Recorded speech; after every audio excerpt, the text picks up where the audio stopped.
It was winter now, and the plans for the invasion of Phrygia continued. The crops were harvested, the herds were growing their thick coats, and there would be no birthing, nor would they be shorn until the spring. But this was not a time for rest, no. The able-bodied elders and the oldest children took over most of the duties of the household in the villages. Every man and woman who could bear arms was trained in how to use them. The blacksmiths worked day and night to produce the simple firearms the golem demanded of them. A small subsection of the population spent their time with the fishermen. They trained on board the fishing boats to begin with, and then on the larger troop transport vessels that they would use for the voyage to Phrygia once they were built. The people labored until their arms and legs ached at the end of every day. It was for Abaya to do his priestly duty and keep the spirits of the people high as they did this work. He encouraged people to take pride in their work, and he attended to those who had been injured in the mines or those who were too sick to work.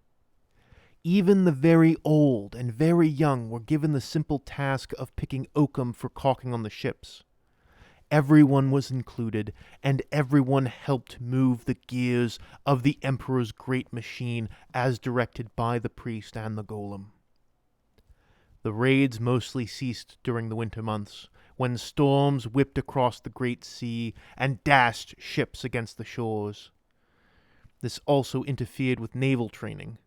Maneuvering drills had to take place close to shore in shallow waters, so the men could either make it back to land easily, or the ship could furl her sails and drop anchor to safely ride out the storm. The weather caused most of the raids to stop, but there were still occasional attacks from the most reckless and bloodthirsty of the Phrygian reavers, who were willing to risk the danger of the storm season to cross the sea and slake their depraved lusts. They seemed to long to feel pain as much as they sought to inflict it. They were often covered in self-inflicted scars and wore chains and other garments that chafed the flesh, often until it was bloody and raw. These raids were rare, and few were successful, but the mental toll on the people when facing these monsters was beginning to show. Abaya worried about how the people were going to withstand the horrors that awaited them when they invaded Phrygia. Just as the people needed to steel themselves for the work ahead, so they must also steel themselves against the evil that dwells in the hearts of their enemy. And so Abaya preached and spread his message among the villagers, and other priests in the more distant villages took up his message as well. The golem slept even less than usual, though Abaya thought he actually needed it more than before as his systems were beginning to become less efficient. While Abaya drove on his people, telling them to go beyond their capacity as mere men and women, the priest often found himself counseling the Space Marine not to work himself to exhaustion. Sometimes men must toil beyond what they think themselves capable of.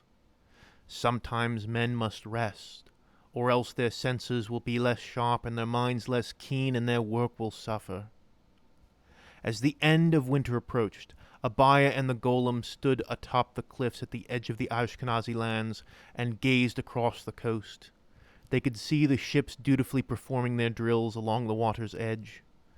A chill wind blew through the air as the clouds to the west began to gather and darken. Another storm. There is always another storm. And the men below are prepared for it. You can see them furling the sails already. Yes. Your people have grown strong. Abaya had been with the Space Marine long enough to guess his thoughts. Something's upsetting you. Yes. As you say, we have grown strong, and when the spring comes, we will take these new weapons you have given us and march on Phrygia. But you have grown stronger, as I have grown weaker. I fear that my capabilities will not be sufficient to overcome the evil that awaits us. You are not alone. You have taught us well, Golem. You have given us strong weapons.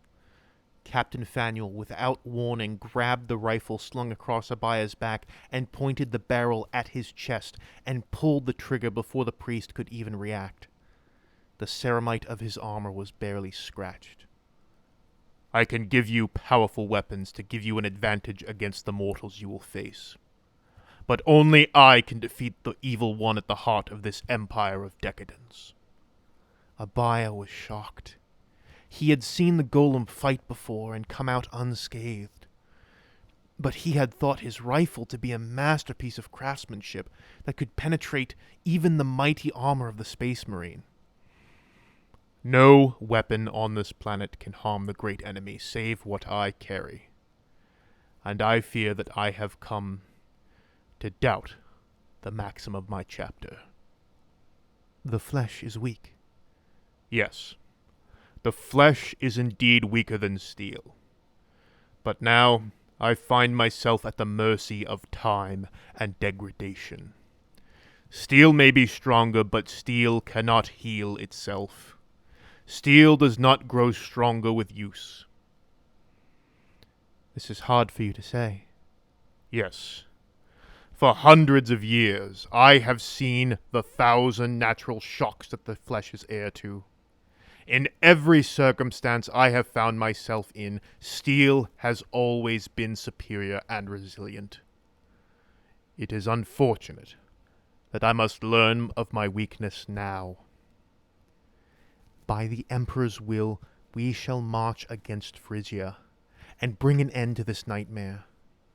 Then we can focus on constructing the device you've talked about, a beacon to draw your brothers to us."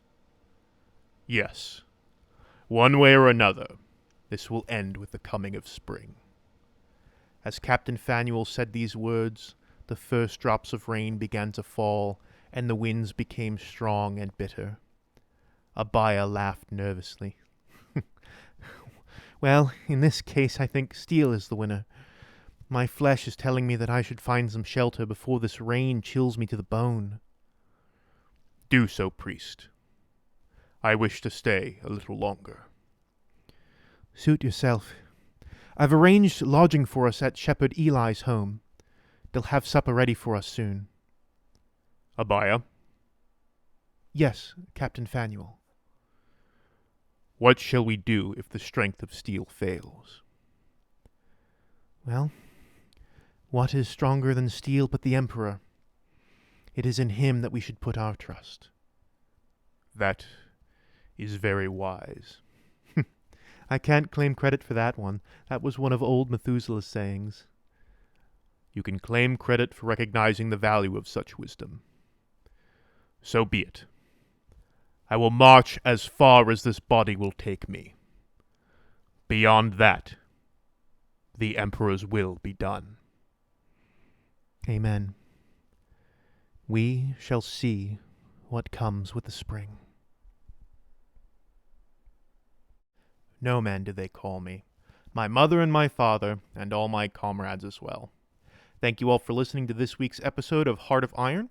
If you enjoyed what you heard, please leave a like and comment so that you too may have life-changing revelations about long-held beliefs that have just been challenged. If you have not done so already, please subscribe so you can hear more stories about the cost-benefit analysis between flesh and steel. If you would like to support me, you can do so via PayPal or my Patreon, both of which will be linked below. And if you have absolutely no idea what's going on, you can check out the Heart of Iron playlist and start from the beginning of the story, and that should be appearing on screen right now. Thank you all once again. No Man out.